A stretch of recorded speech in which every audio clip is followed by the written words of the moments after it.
E aí, pessoal do nono ano, tudo bem? Professor Wagner aqui. A gente vai começar mais uma aula de geografia.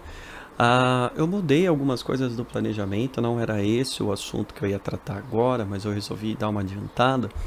E aí eu vou falar com vocês da formação da União Europeia. Já que a gente andou falando aí de blocos econômicos, né? A gente vem falando de blocos econômicos.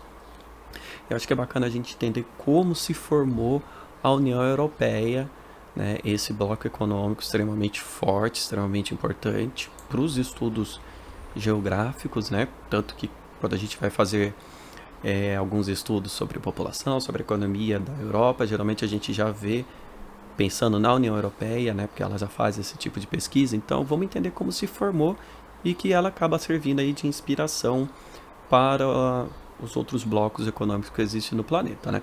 Lembrando que ele não é um bloco perfeito, ele é um bloco cheio de problemas, cheio de desafios, que eu não vou ficar abordando nessa aula aqui, porque senão vai pegar muito tempo, tá?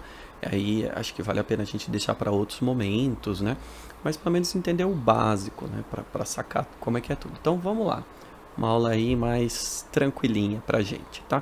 Vocês vão perceber muitas datas, muitas informações, que eu também não vou ficar me aprofundando demais, né, em cada data, em cada formação, porque aí é muito cansativo, muito extenso para o ensino fundamental. Não vejo essa necessidade. A necessidade é saber o básico, tudo bem? Se você gostou, se você achou interessante, aí pesquise, tem vários outros documentos, o site oficial da União Europeia acaba trabalhando a história da formação dela, tudo bem? Então vamos lá. Bom, primeiro de tudo, galera, tudo começa em 1944. Quebrar um pouquinho, vamos lá. Em 1944, então, a gente tem a Segunda Guerra terminando, né? Já chegando aos seus finalmente. A Europa, né? Vários países europeus basicamente quebrados, destruídos pela guerra. A gente teve três países, Bélgica, Países Baixos, que nós chamamos de Holanda, e Luxemburgo, se unindo para formar o que eles chamaram de Benelux, tá? O Benelux basicamente era um acordo entre esses três países pela trocas econômicas e de matéria-prima para a reconstrução desses países, tá? A gente precisa ter em mente que a Europa ela sempre teve uma grande dificuldade na questão de matérias-primas, né? Se a gente lembrar colonialismo, neocolonialismo, imperialismo, né? Sempre aquela questão da matéria-prima, tá bem? Então eles começam isso em 1947, final já, a Segunda Guerra já acabou, começa uma Europa reconstruindo, começa a ter o Plano Marshall, né? O Plano Marshall, que é aquela ajuda financeira que os Estados Unidos ajudaram, né? Fizeram para os países europeus que se mantiveram no lado capitalista, é sempre importante ter em mente isso, tá? Para a reconstrução daqueles países. Então é uma doação, empréstimos, né? Para que eles pudessem começar, né, a reconstruir para poder ter a sua economia e a sua sociedade funcionando de volta de novo. Qual que é o problema disso, tá? Conforme a, a, a, a reconstrução foi acontecendo, né, aquilo que era mais urgente já estava começando a ser reconstruído, né, velhas tensões começaram a voltar, principalmente entre a França e a Alemanha, tá? Pela região de Alsácia e Lorena, que já foi problema já na Primeira Guerra Mundial, que foi problema na Segunda Guerra Mundial, justamente por ser uma região muito rica em carvão, mineral e, e outros minerais necessários para a reconstrução. É uma disputa ali histórica se aquela região da Alsácia-Lorena é da França ou é da Alemanha. Então, com a reconstrução, esses países voltando ali a reconstruir, essa tensão pelaquela região ela começou a voltar. E aí começou a ter, né? Claro, né, gente? Não voltou obviamente, em 1947. A partir de 1947, volta, né, ter essa leve tensão. Por causa disso, um economista, o Robert Schuman, prevendo, né, esse problema em 1950, então, né, ele foi percebendo essa tensão crescendo ao longo dos anos. Em 1950, ele faz uma proposta para os países europeus criação, na construção de um bloco econômico muito inspirado pelo que ele estava percebendo também do Benelux, da forma como o Benelux estava funcionando. E aí ele deu o nome de Comunidade Europeia do Carvão e do Aço, justamente os dois itens extremamente necessários para a reconstrução dos países europeus. Tá? E a abreviação da Comunidade Europeia do Carvão e do Aço é SECA, como está escrito aí na imagem. Isso foi em 1950. A ideia foi muito bem aceita, então, em vez de cada país se resolver ali individualmente, né, vamos começar a formar um grupo, e esse grupo é focado principalmente na troca do carvão e do aço e de outros materiais, né, necessários, se uniram. Né, em 1950 é dado o pontapé, né, então começa a se ter várias reuniões para definir certinho as regras, como vai funcionar, aquilo que eu já falei para vocês na formação de bloco econômico. E aí, de fato, em 1952 é que a SECA é oficialmente criada. Então, em 1950 se nasce a ideia e se começa a discussão dessa ideia, porém, ela passa a funcionar mesmo em 1952. E olha só, quem entra junto? Itália, França e os países que já faziam parte do Benelux. Tudo bem? Olha só, então esses países são oficialmente membros, tá? Então, se tinha aquela questão lá por causa da Alemanha Ocidental, por causa de Alsácia-Lorena, ela já é diminuída essa tensão justamente porque agora, principalmente a França, ela começa a ter acesso ao carvão e ao mineral vindo de outros países, ela não fica tão dependente de uma região só, tudo bem? Então é ali, o pontapé, começa a SECA e obviamente ela começa a funcionar e começa a mostrar resultados importantes, tudo bem? Começa a chamar a atenção. Né? Bom, continuando, em 1957, então vejam só, né, de 1952 a 1957, a SECA estava lá funcionando, bonitinha. Eles percebem, né, que agora não precisava ser mais só o carvão e o aço. Acho que eles viram que eles podiam aumentar o leque dos produtos, não somente produtos necessários para a reconstrução do país, mas começar a pensar em outros tipos de produtos, alguns produtos industrializados, produtos alimentícios, né?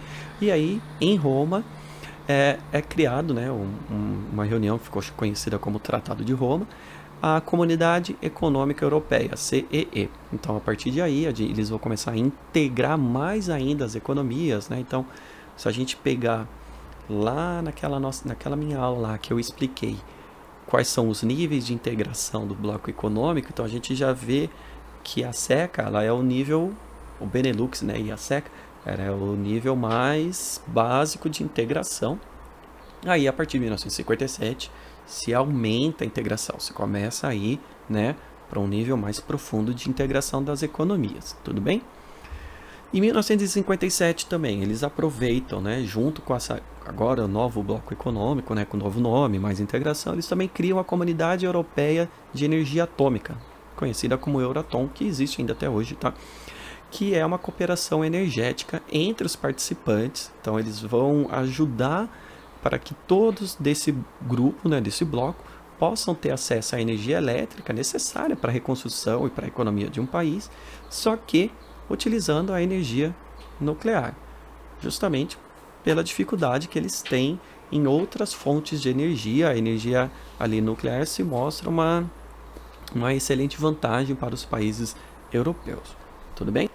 Bom, continuando mais para frente, o bloco está funcionando, outros países começam a ver que aquilo está sendo interessante e começam a solicitar, né, dar indícios que eles querem fazer parte também da CEE, né? Então, de 1957 a 1973, a gente percebe já no ano de 1973 que quem entrou? Irlanda, Reino Unido e Dinamarca. Então, eles que ficaram interessados, né, os governos desses países ficaram interessados, começaram a negociar, a entrar nesse país, e em 1973 eles de fato conseguem entrar. Então, são novos membros da Comunidade Econômica Europeia.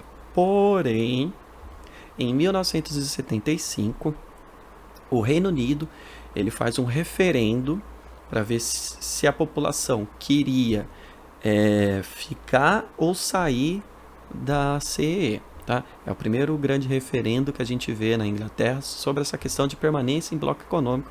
Futuramente isso ia acontecer de novo, tudo bem?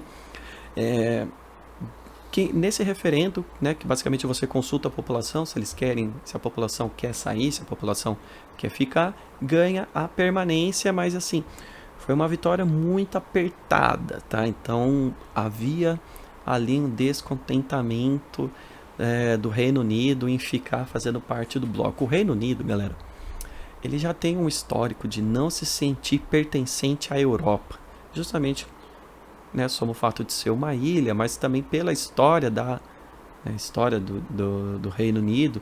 A gente já vê várias vezes que eles não se sentem tanto europeus assim. Tem até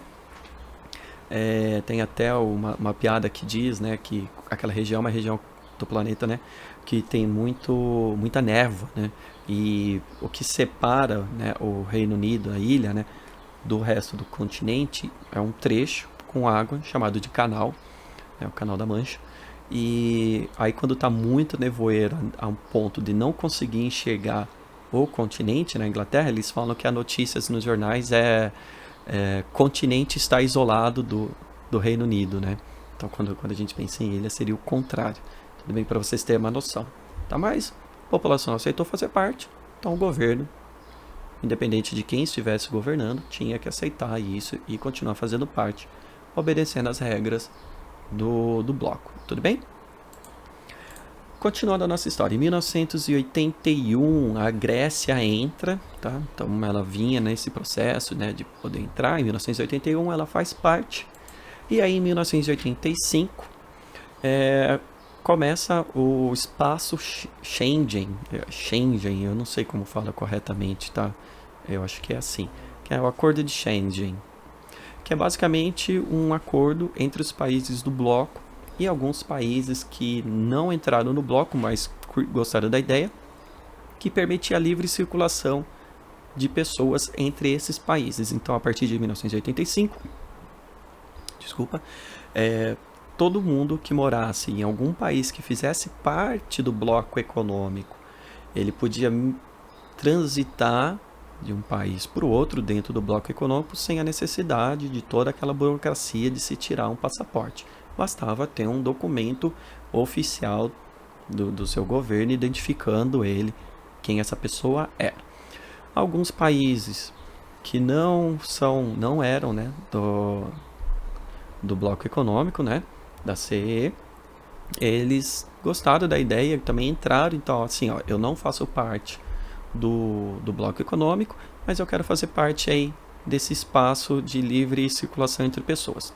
Não vieram problema nenhum, isso aconteceu. Esse espaço existe até hoje, tudo bem, galera? Tá? E ele é polêmico também, ele é polêmico porque ele diz que todo europeu tem direito a migrar, mas aí quando entra na questão dos migrantes, o acordo meio ali é vago, né? Ele não é muito bem claro. Bom, no ano seguinte, 1986, Portugal e Espanha entram junto. Eles só puderam entrar justamente porque eles deixaram de ser ditaduras e passaram a ser democracias, porque o bloco econômico não aceitava ditaduras, tá?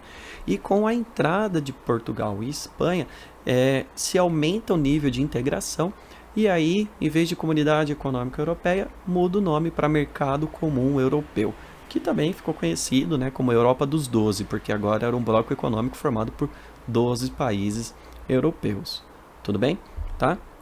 Então é importante ter isso em mente, que Portugal e Espanha eles já queriam ter entrado antes, mas uma das regras do bloco, né, para poder fazer parte, é que tinham que ser países que são democracias, né? Não podiam ser ditaduras. Portugal e Espanha viviam ditaduras. Só puderam entrar quando essas ditaduras chegaram ao fim. Tudo bem? Com o crescimento do bloco, né, e com a integração e até mesmo com o fim, né, do Muro de Berlim, a reunificação da Alemanha e tudo mais, a gente vê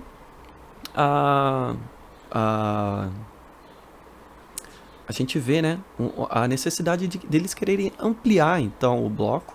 E em 1991, em Maastricht, na Holanda, a base começa a reunião para a criação da União Europeia. Então, a partir de agora, vamos nos unir, vamos ser um grande bloco, não é que vai ser um grande país, mas um grande bloco de grandes decisões, vamos tornar nossas economias e nossas sociedades muito mais integradas, tudo bem? Tá? Então, a partir dessa reunião, se criou, né, toda a legislação, toda a base de discussão necessária para a criação da União Europeia, também a criação de uma moeda única, então os países, para facilitar as trocas econômicas, não ficar toda aquela dor de cabeça com cálculo de uma moeda vale quanto, outra vale quanto, as trocas econômicas entre eles, vamos unificar numa moeda só. E também a formação de um parlamento europeu. Então, cada país tem seu próprio parlamento, seus representantes, mas também teria um parlamento maior que teria representante de todo mundo que está dentro do bloco para as grandes decisões sociais, as grandes decisões econômicas do bloco que afetam a vida de cada país. Tudo bem? Então começa em 1991 isso, e em 1993, então, de fato, é oficializada a União Europeia, tudo bem? Que tem a maior integração econômica que a gente conhece até hoje. Então vejam só, o importante é a gente ter em mente que essas coisas nunca são rápidas, pessoal. Começa em 1991, mas até 1993, várias reuniões, vários debates são feitos para que na hora que for oficializar, tá tudo escrito, tá tudo legalzinho e nada, e não significa que a partir do momento que oficializou não pode mais mudar. Continua se tendo debate, que conforme o tempo vai passando, novos problemas, novas dinâmicas vão surgindo e tudo é sempre necessário ter esse debate, tudo bem? Vale lembrar também que em 1993 a gente já teve um fim da União Soviética. Os países que faziam parte da União Soviética que demonstraram interesse em entrar na União Europeia, eles teriam ali que passar por um processo de sair do socialismo, né, e ir para o capitalismo. Então, foi dado para eles um prazo mínimo de 10 anos, uma década, para que eles se adequassem ao capitalismo. Aí sim eles podiam pleitear, podiam solicitar para entrar na União Europeia. Tudo bem, não entraria assim de uma hora para outra. Como a gente está pensando num bloco, negociações econômicas, não adianta nada um país que tinha uma dinâmica econômica completamente diferente, que o socialismo, era querer entrar num bloco que é puramente capitalista. Tá? Então foi necessário que esses países tivessem essa transição. Tá? E essa transição que eles deram início a partir de 1991, pôde de fato em 1999 foi dado o sinal que, beleza, agora vocês podem entrar com a papelada para ficar sócio do clube. Tudo bem, vamos analisar agora. Quais são os países do leste europeu que começaram a entrar? Estônia, Letônia, Lituânia, Polônia, República Tcheca, Eslováquia, Hungria e Eslovênia. Você precisa decorar tudo isso daí? Não, mas é importante você saber que esses países eram países socialistas. Aliás, quando eles entraram, né, eles já entraram ali somando uma quantidade, né, de 500 milhões de pessoas, a soma entre eles, né, então seriam 500 milhões de mão de obra a mais para o bloco europeu, lembrando da livre circulação, então quem morava nesses países poderia migrar para os outros para poder trabalhar, morar sem problema nenhum. E foi aí que eles começaram a perceber a grande diferença econômica e social entre esses países. Esses países do leste europeu, eles basicamente eram mão de obra extremamente barata em comparação com os outros países, o que vai começar ali alguns movimentos sociais que vão começar já não só começar a questionar de fato as vantagens da União Europeia, né? Porque vamos pensar comigo aqui, a França, que é um país economicamente forte, você vai ter um trabalhador francês que ele é uma mão de obra muito mais cara, né? Pensando nesse nosso sistema capitalista. Aí vem uma pessoa da Estônia para quer trabalhar na França, como ele não tem uma formação educacional tão forte quanto um francês teve, ele é uma mão de obra mais barata. Uma empresa, pensando unicamente na questão do lucro, né, a questão do dinheiro, vai dar preferência para quem? Né? Então, se começa a nascer esse debate sobre essa questão dessa integração da União Europeia, tá? Em 1999 também entram dois países insulares, dois países que são ilhas, né, que é Malta e Chipre, também são aceitos.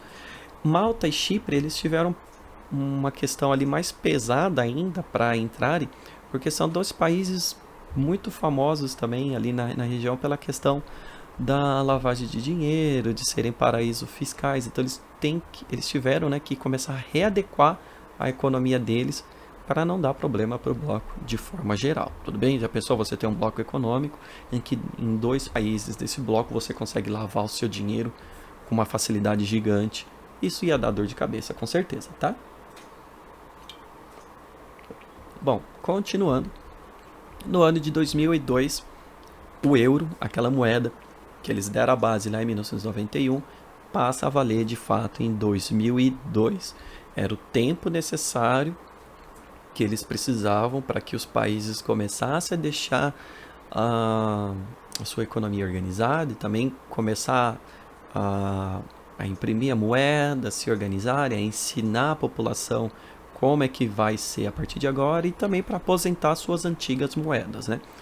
É importante a gente ter em mente o seguinte: o euro, a moeda euro, ela não é obrigatória para todo mundo, tanto que a gente tem a União Europeia e a gente tem a zona do euro. A zona do euro são os países que aceitaram trocar a sua moeda pelo euro. Alguns países do bloco falaram que não, eu não quero. Por exemplo, o Reino Unido falou que não. Faço parte da União Europeia, mas eu não vou mudar a minha moeda para o euro. Tudo bem? Então, como foi feito? Cada país fez ali um referendo interno entre a sua população se eles topariam mudar de moeda ou não. Tudo bem? E também é criado o Banco Central Europeu, é um banco central em que basicamente vai ditar como que tem que ser como tem que funcionar a economia de todos os países do bloco, tá? O Banco Central, então, ele dá as regras gerais, máximas, e aí cada país tem o seu Banco Central daquele país que vai tratar das particularidades daquele país, tudo bem? Mas tem que estar obedecendo ao Banco Central, que tem representantes de todos os países membros do bloco, beleza? E aí, em 2005, a União Europeia ela assina o Protocolo de Kyoto, que foi um protocolo ambiental de redução, né, da emissão de gases estufas para tentar diminuir o aquecimento global. E isso ficou uma marca porque assim era a primeira vez que a gente via um bloco econômico, um bloco assinar um protocolo que basicamente era para ser para cada país, tá? Então, a partir do momento que a União Europeia assina o protocolo de Kyoto, todos os países membros têm que seguir o protocolo. Eles não podem querer fugir. É um acordo firmado entre todos, tudo bem? Que é importante a gente ter isso em mente. Em 2007, Romênia e Bulgária entram no bloco. Agora eles conseguem entrar. Em 2008, começa um problemão, porque a gente tem uma crise mundial que começa lá nos Estados Unidos, e a hora que a crise bate, né, a gente já vê que a União Europeia, apesar de ser um grande bloco econômico, nem todas as economias estavam fortes, porque Portugal, Itália, Irlanda, Grécia e Espanha são extremamente afetados por essa crise mundial, o que acabou depois levando a própria União Europeia como numa crise econômica, tá? Todo mundo unido, todo mundo tendo praticamente as mesmas políticas econômicas, aí cinco países entram numa crise econômica fortíssima, e aí você acaba, né, afundando, né, você acaba prejudicando o bloco inteiro, tudo bem? Em 2008, então se começa a questionar dentro da União Europeia se essa ideia de que todos os países têm que ter a mesma regras econômicas, né, funcionar da mesma forma economicamente, funciona justamente porque quando a gente sai, né, dessa visão macro, dessa visão maior e vai para a visão menor, vendo só como é que é dentro do país, a gente percebe algumas particularidades diferentes, né? Por exemplo, a Alemanha e a França, elas têm parque industrial e um parque tecnológico muito forte. A Grécia não tem. A Grécia depende muito mais do turismo. Numa crise econômica, as pessoas param, né? Diminui a questão do turismo, param de viajar, né? E os países cujo turismo acaba sendo o grande foco se vêem numa crise, como por exemplo o caso da Grécia, foi o caso de Portugal, né? Itália, Espanha, né? Então esses países deram um problemão. E começou a ser questionado também se as políticas econômicas da União Europeia, se elas não deviam ser pensadas mais no individual de cada país, né, em vez de tentar uma unificação geral. Para vocês terem uma ideia, de 2008 até hoje, quem segura de fato a União Europeia como um bloco forte é a Alemanha. Tá? É o país que tem a melhor economia de lá.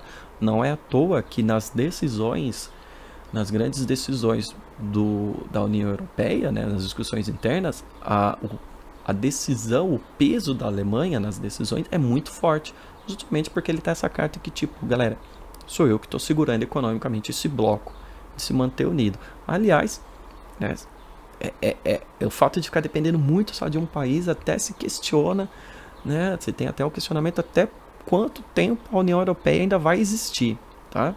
Por causa dessas variações. Bom, exemplo, uma das consequências que a gente acaba vendo dessa crise, né, econômica, que a crise econômica acaba batendo no social também, foi em 2016, que teve o Brexit, né, em que há um referendo novamente no Reino Unido, e esse referendo, numa votação extremamente apertada também, decide por sair do bloco. Não, top, beleza, o Reino Unido não vai mais fazer parte da União Europeia, e isso desencadeou, galera, uma confusão gigantesca, porque dentro das regras, dentro do funcionamento da União Europeia, não tinha nada muito claro como que seria se um país decidisse sair. Era tudo muito vago, entendeu? Não tinha regras mais claras. E aí de 2016 até hoje, basicamente, a interpretação dessas regras são diversas, galera, são diversas mesmo, tá? E aí o Brexit, ele gera, né, uma nova confusão dentro do reino da União Europeia, desculpa, que até em alguns outros países se começa a ter um mesmo movimento de, pô, se o Reino Unido saiu, vamos trabalhar aqui para o nosso país sair também, tudo bem? Bom, de 2016 até finalzinho ali de 2019 foi a negociação para a saída. Em 1º de janeiro agora de 2020 se oficializou, então agora é oficial a saída do Reino Unido. Em 2020, de fato, o Reino Unido sai. Porém, a saída ela vai se dar no dia 31 de dezembro desse ano aqui, tá? Em que daí nesse período de transição eles estão negociando como é que vai ser a relação do Reino Unido com a União Europeia a partir do dia 1º de janeiro de 2021. Por que isso é importante, galera? Eles têm que discutir minuciosamente todos os detalhes, porque o Reino Unido ele depende muito de vários produtos que são feitos na União Europeia. Então pensa só, por exemplo, desodorante, sorvete, que é trazido do continente da União Europeia para o Reino Unido. Então no dia 31 de dezembro acabou a transição e não foi conversado como seria as regras de importação de desodorante e as regras de importação de sorvete para dentro do Reino Unido. Então chega lá um caminhão vindo, caminhão não, né? Caminhão. Vem um caminhão ali carregado de sorvete e ele não pode entrar no Reino Unido porque não tem regras claras de como que esse produto vai entrar, como que ele tem que entrar, se vai ter que pagar taxa, não vai ter que pagar. Ficou parado ali, tá? Na divisa, não pode entrar. Tudo bem? Basicamente é isso, galera, que eu queria falar com vocês. Hoje o Reino Unido ele passa por várias conversas, várias negociações, alguns problemas, alguns movimentos nacionalistas acontecendo em outros países, querendo a saída, alguns outros países discutindo também como o funcionamento, né, do Reino Unido, por exemplo, a Polônia, a Hungria, eles estão sendo governados, né, por representantes considerados de extrema direita, né, em que esses governantes vêm questionando muito o funcionamento da União Europeia e até a possibilidade desses países saírem. A diferença é que o Reino Unido, quando saiu, ele continua sendo uma economia forte. Polônia e Hungria, se resolverem sair, são economias muito mais fracas. Então, a saída deles desse bloco econômico vai ter um impacto muito mais forte na sociedade desses países do que tem e vai ter no Reino Unido. Tudo bem? O Reino Unido vai enriquecer, vai empobrecer a partir de 2021. A gente só vai saber com o tempo, conforme essa transição tiver sido feita, finalizada e começar a passar a funcionar as novas regras. Tudo bem? Então a nossa aula é isso, eu espero que vocês tenham gostado. Eu tentei não ficar me alongando demais, mas para vocês terem uma ideia da formação desse bloco econômico que acabou inspirando tantos outros que existem no planeta, por exemplo, o Mercosul, tudo bem? O Mercosul foi inspirado na União Europeia, tá? Beleza, pessoal? É isso. Eu vejo vocês na próxima aula de Geografia. Faça as lições, deixe um comentário, lembrando, né, pessoal do nono ano, que os comentários valem nota de participação. E é isso aí. Até a semana que vem. Tchau, tchau.